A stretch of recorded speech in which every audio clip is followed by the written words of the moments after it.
I think all of us at some point in our lives have suffered from burnout. But does burnout truly come from working too much? And if not, where does it truly come from? Well, I believe that burnout might come from compartmentalizing your life too much. Now, compartmentalizing might sound like a big word, but what it essentially means is you segment your emotions into different boxes, different compartments, if you will. You might see news anchors talk about some very serious news with a straight face. That is because they are compartmentalizing their feelings of empathy for the sake of professional delivery. And all of this is just to say that compartmentalizing is a very healthy practice. But you might take a second to ask yourself, are you truly compartmentalizing your emotions and your feelings? Or are you compartmentalizing your identity by creating different versions of yourself? Now, decompartmentalizing is merging all of these versions of yourself, even getting rid of some, in order to create one strong singular identity. You should not have a work identity or a fun identity or a family identity. You need to have one singular identity with one core set of beliefs and values, and you just tailor yourself depending on the situation. In today's video, we are going to be talking about my personal experience with compartmentalizing so that you can draw parallels to your own life. We're going to be talking about why we compartmentalize, and finally, a few actionable steps to help you decompartmentalize and build that one strong sense of self. First of all, one thing you must know about me is that I am a talker, and especially when I was young, I could talk to anyone about anything. But I very vividly remember in high school where I would just feel so intimidated, nervous, and shy when giving presentations. All that talking would just disappear. I would try to memorize as much information as I could one day before the presentation and just stuff all of my knowledge into one singular block of time so that I could present as much information as I can in the time allotted for the presentation. And you can see how that is problematic, right? The audiences would not understand anything, and most importantly, it was a lot of work for me to get through the presentation because I just am not even engaging with the audiences. I'm not even trying to talk like myself. I'm trying to fake a version of myself, and that is exhausting. Now, when I look back on it, I feel a bit more empathetic towards myself. I think I was just trying to make up for the lack of knowledge that I had. I thought that I needed to sound like a professional. I needed to sound like I knew just as much as my teacher sitting in front of me, when in reality, I just needed to sound like a student who did her homework.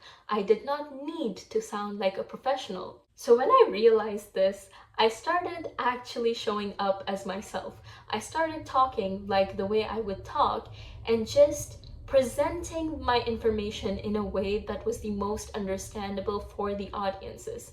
I would even add a bit of a casual tone to it and not use as many technical terms as was presented in the class or in the textbook, because I was not a professional and I didn't need to be one for that particular context. So I went from memorizing chunks and chunks of information and just blabbering on during my presentations to actually taking my time to understand the few bits and pieces of information that were important for my presentation and integrating them in my own casual speech. Now, what can we learn from my story? Most of the compartmentalizing that we do is as follows. We have an outspoken family/friends personality, and we have a conservative, quiet, and even insecure work or academic personality. This is especially true if you don't have as much experience in the field that you're in. However, even if you do have a lot of experience and you're very confident in the work that you do, I have seen a lot of professionals have a bit more of an uptight personality or a bit more serious personality when it comes to their work. And the reason for this is simple. With friends and family, you do not have a lot to lose. But when it comes to work, It might seem like the consequences of a bad conversation or a bad point that you make is more direct and has a greater impact. We prefer to have a neutral personality. We would rather not talk than disappoint. We don't ask questions because what if it's a stupid one? We don't make arguments that we want to make because what if it's an invalid one? All of this stems from self-doubt. Self-doubt can be such a scary thing because the more you engage in it, the harder it becomes for you to get out of it and become self-assured. And most importantly, there's no easy way out. You must make yourself uncomfortable and speak out even if you are unsure about what you're saying. If you are in a room in which you've earned your place into, you are disrespecting yourself by deeming your own thoughts and opinions as irrelevant. Think about all the confident people that you know in your workplace or at your school, right? You might have a cool professor who talks very casually, yet somehow seems to be perfect at teaching his students what needs to be taught. They have more relaxed body language. They have a softer tone when they speak. They encourage you to ask questions, and when you do ask a question, they make sure to give an answer that satisfies you and is the most understandable for your level. That is exactly how a self-assured and confident person acts like. And yes, a part of it is power. However, power is not really an unfair disadvantage most times. It is the long-term reward that self-assured and knowledgeable people get. Now, I know that all of that might be a lot to take in, so let's look at a few actionable steps so that you can start decompartmentalizing and building a strong sense of self starting today. Tip number 1, get good at what you do. I know I just talked about self-assurance and trusting your own word, but let's be honest, at the end of the day, our goal is to bring value to the table, and you can only do that when you know enough about the topics being discussed. A very important lesson that I have learned is that you should always talk about what you know, and you should always know enough to bring value. So yes, start getting more serious about the professional you want to become down the line, and truly start learning new things that are necessary for you to become this professional and to embody this personality. Tip number 2, have meaningful conversations. If all you talk about with your friends and family are random things that have no purpose beyond pure entertainment, moving into rooms that demand more valuable conversation is gonna feel intimidating. Start talking about your dreams and passions with your friends. Tell them about what you learned this week. Ask them what they learned this week. Having conversations that are casual yet meaningful are the best way for you to naturalize professionalism for yourself.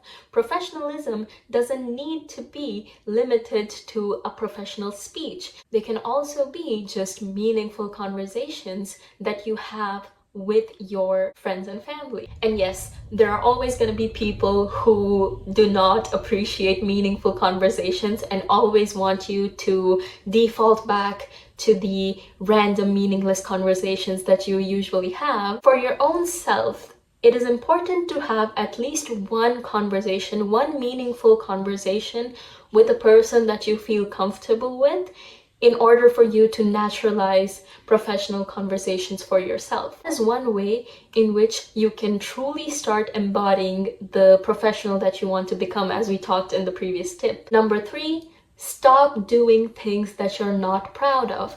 If you are doom scrolling in your room all alone, of course, going outside, socializing, and picking up a new hobby that might be good for you is going to feel intimidating.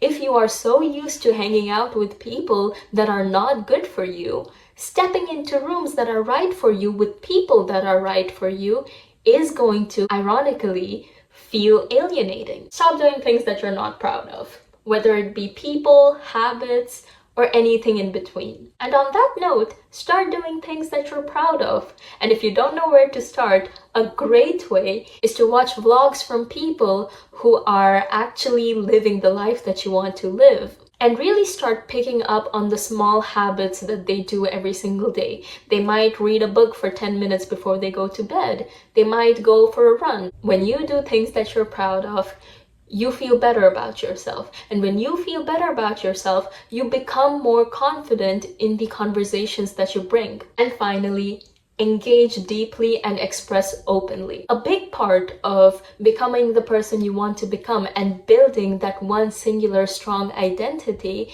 is not just to talk about things that interest you, but also listen deeply to conversations that interest you. And this ultimately enables you to express your thoughts and opinions more openly. You understand the context better, and therefore you feel more confident sharing the opinions that you have, because now they are stemming from a combination of the pre-existing knowledge that you have and the recent context that you just picked up. That is it for today's video. Remember, you are one person and you must bring the same set of core values and beliefs everywhere you go.